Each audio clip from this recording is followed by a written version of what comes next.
بسم اللہ الرحمن الرحیم۔ عزیز طلبہ و طالبات، السلام علیکم۔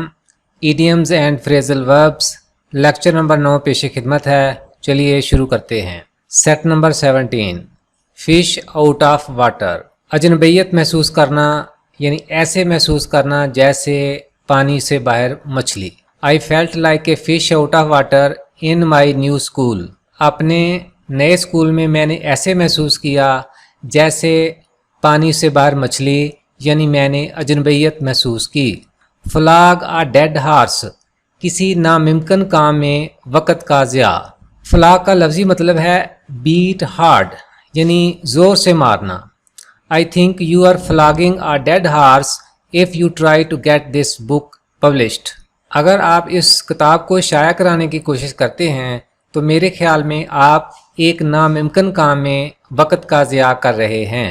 فلائی ان دا آئنٹمنٹ، رنگ میں بنگ ڈالنے والی چیز۔ آئنٹمنٹ کا لفظی مطلب ہوتا ہے مرہم، یعنی مرہم پٹی۔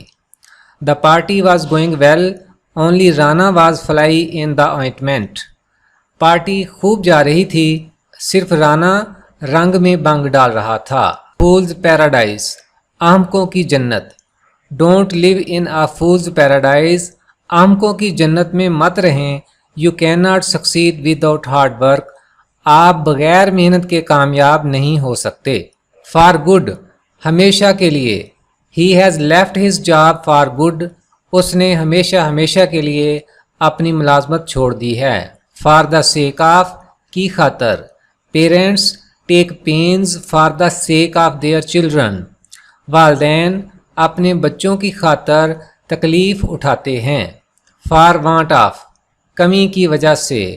The patient died for want of timely help, timely کا مطلب ہوتا ہے بر وقت۔ مریض بر وقت امداد کی کمی کی وجہ سے فوت ہو گیا، یعنی مریض کو بر وقت مدد نہیں مل سکی، اس وجہ سے وہ فوت ہو گیا۔ فرینچ لیو، بغیر اجازت چھٹی۔ The workers are not allowed to go on French leave, کارکنوں کو بغیر اجازت کے چھٹی پر جانے کی اجازت نہیں ہے۔ فرام سکریچ، سابقہ معلومات کے بغیر۔ سکریچ کا لفظی مطلب ہوتا ہے خراش، چھوٹا سا زخم۔ تو فرام سکریچ کا مطلب ہوا سابقہ معلومات کے بغیر۔ She learnt German from scratch in 6 months، اس نے 6 ماہ میں سابقہ معلومات کے بغیر جرمن زبان سیکھ لی۔ گیٹ انٹو ہاٹ واٹر، مشکل حالات سے دوچار۔ The government is in hot water over the issue of load shedding, حکومت لوڈ شیڈنگ کے مسئلے پر مشکل حالات سے دوچار ہے۔ Seat number 18، get on with, گزارا کرنا۔ The husband and the wife are just getting on with each other, خاوند اور بیوی بس ایک دوسرے کے ساتھ گزارا ہی کر رہے ہیں۔ گیٹ اوور، قابو پانا۔ He will need some time to get over his grief, اسے اپنے غم پر قابو پانے میں کچھ وقت لگے گا۔ گیٹ ریڈ آف، چھٹکارا پانا۔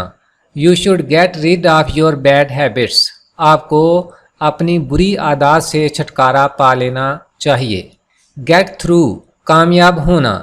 ہی got through the examination last year, گزشتہ سال وہ امتحان میں کامیاب ہو گیا۔ گیو اینڈ ٹیک، کچھ لو اور کچھ دو۔ We should follow the policy of give and take in life, ہمیں زندگی میں کچھ لو اور کچھ دو کی پالیسی اپنانی چاہیے۔ گیو ان، ہتھیار ڈالنا۔ The rebels were forced to give in, rebels کہتے ہیں باغیوں کو، باغیوں کو ہتھیار ڈالنے کے لیے مجبور کر دیا گیا۔ Give the devil his due, ناپسندیدہ آدمی کی خوبی یا تعریف بیان کرنا۔ Give the devil his due, Robin Hood had some good qualities, Robin Hood ایک چور تھا جو امیروں سے دولت لوٹ کر غریبوں کی مدد کرتا تھا۔ تو کیا ترجمہ ہوا کہ رابن ہوڈ کی بات کریں تو اس میں کچھ خوبیاں بھی تھیں۔ گیو اپ، ترک کر دینا۔ Tariq has given up smoking for good, Tariq نے ہمیشہ کے لیے سگریٹ نوشی ترک کر دی ہے۔ گیو اپ دا گوسٹ، روح نکل جانا۔ The old man give up the ghost last night,